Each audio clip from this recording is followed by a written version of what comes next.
Gayong sa mga impluwensya na ito, nabuo ang pelikulang Pilipino. Sa bakbakan at barilan ni Fernando Poe Jr. at Joseph Estrada hanggang sa kalokohan ni Dolphy, tayong mga Pilipino ay bentang-benta sa ganito. Ngunit sa palabas nila, ano ang tunay na nakukuha natin? Tayo'y tulala sa nakakatuwa, nakakaiyak, o exciting. Sa palabas ng circle, tayo'y naiiwan. Paano tayo aahon bilang isang bansa kung ang mga impluwensya natin ay nagbibigay lamang ng granada at sampahan, batukan at tapaan? Pwede bang masisi ang mga producer ng sine? Ginagamit nila ang tamang formula para yumaman? Di naman pwedeng sisihin ang palabas. Ginagawa lamang nito ang trabaho niya, nagalawin ang emosyon ng tao. Ang gusto lang sana ay ang palabas na mas mataas na umaabot sa kalooban ng tagapanood.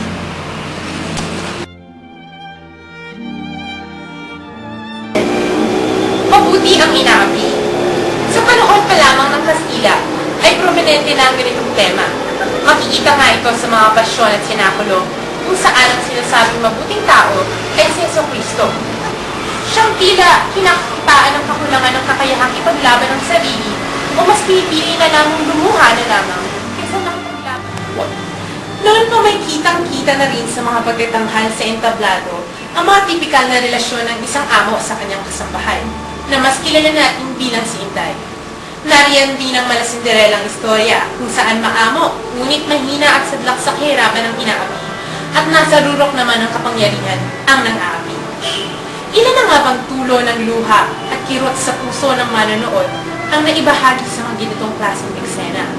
Tila, mas naaapi, mas mabuti. Hay buhay! Sana ang mga panaginip ko naging totoo na lang. Walang paghihirap, walang pang-aapi. Pero ganito lang naman talaga, di ba? Tignan mo nga yan si Betty La Fea sa TV. Laging inaapi, pero mas inaapi, mas pinagpapala. Siguro ganito lang talaga.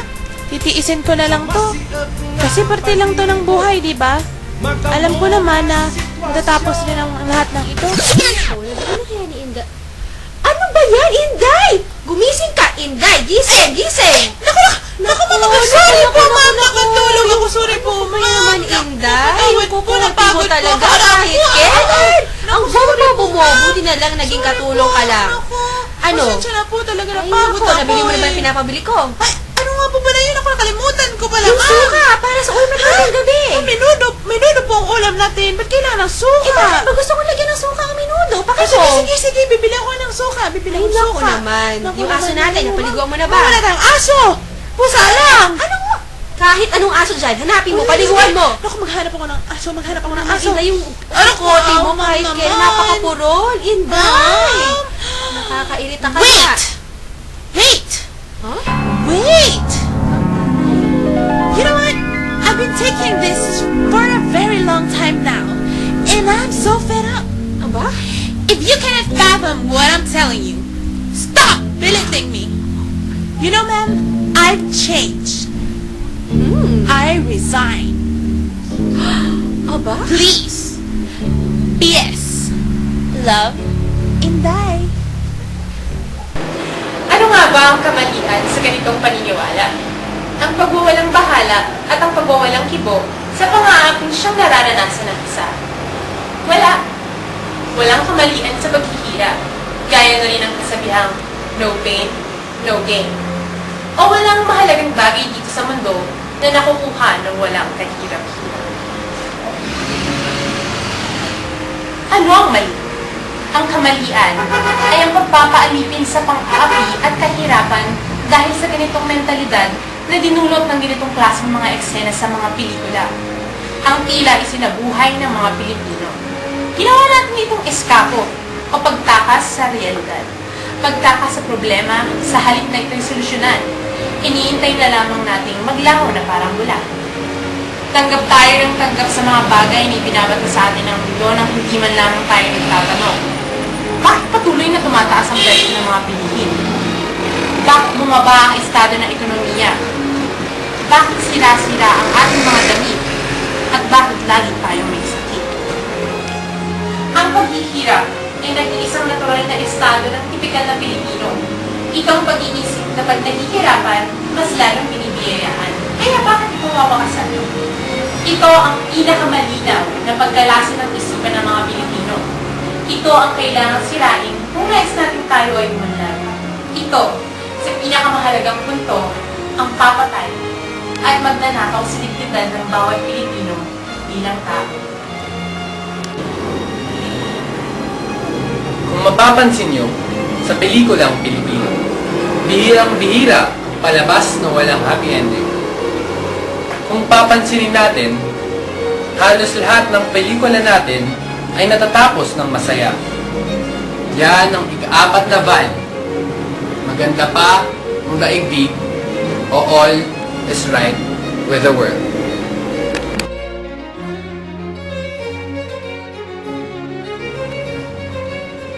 Dito, sinasabi na katulad ni Spider-Man, Marimar, at Beauty ng Beauty and the Beast, lahat ay may happy ending.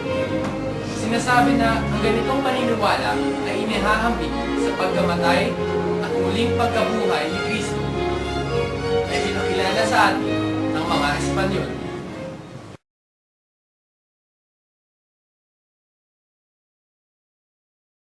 Marimar, istorya ng isang simpleng babae.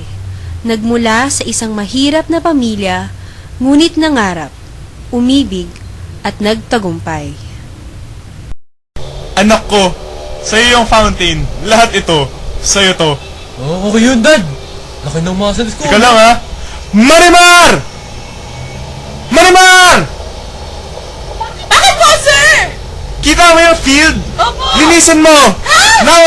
Nauna! Maglilinis po ako? Nauna! Ayun na, okay. Naku, pambihira naman to. Pambihira? Ito ang mga naiisip ng mga taong ito. Hirap naman. Pambihira naman si sir, oh. Init-init. Pawas pa ako. Ano ba naman to? Marimar, ako na dyan. Si seryo. Kakaano naman eh. Tulungan natin. Mama, sir. Flex lang. Ang ganda ng muscles. Flex. Punasan kita, ha? Hawakan niya, oh. Wow. Wow! Ganito ang karaniwang ipinapakita sa mga pelikulang Pilipino. Sa una ay pagdudusahin muna nila ang ika. Sinisipa-sipa, tinatalo-talo. At sa huli ay magkakaroon ito ng makapanindig balahibong pag-asa upang talunin ang kontrabida at magwagi sa huli. Ito ay nakita sa mga pelikula ni Plastic Man na tinalo si Iron Man ng mga mulawin na nagtagumpay sa mga Ravenna.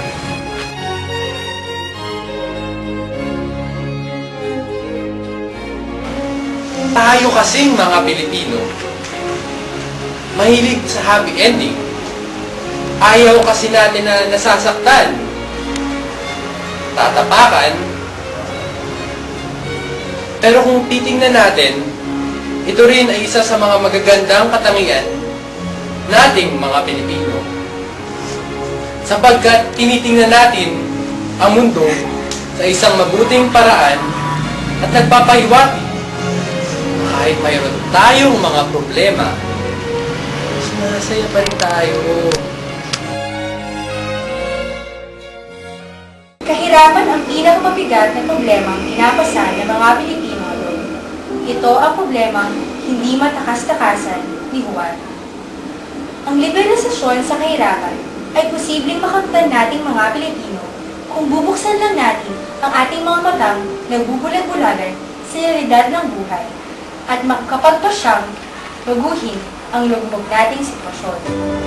Dalawa sa pinakamalaking hadlang ay ang tradisyon at kultura ng Pilipinas na kolonyal at reaksyonaryo. Ang pelikula at drama na binubuhay ng tradisyon at kultura ang siyang pinakamatinding uri ng komunikasyon na bumubulag sa madla at nagpapahina sa pag-unlad ng mga Pilipino. Para ang pagbabago ay maging epektibo, ang mga contemporary artists sa teatro at pelikula ay kailangang harapin ang mga kaisipan nito at alamin kung paano ang mga ito ay maituwid at makatulong sa pagkomunika ng pag-unlad ng kaisipang sasagip sa mga Pilipino.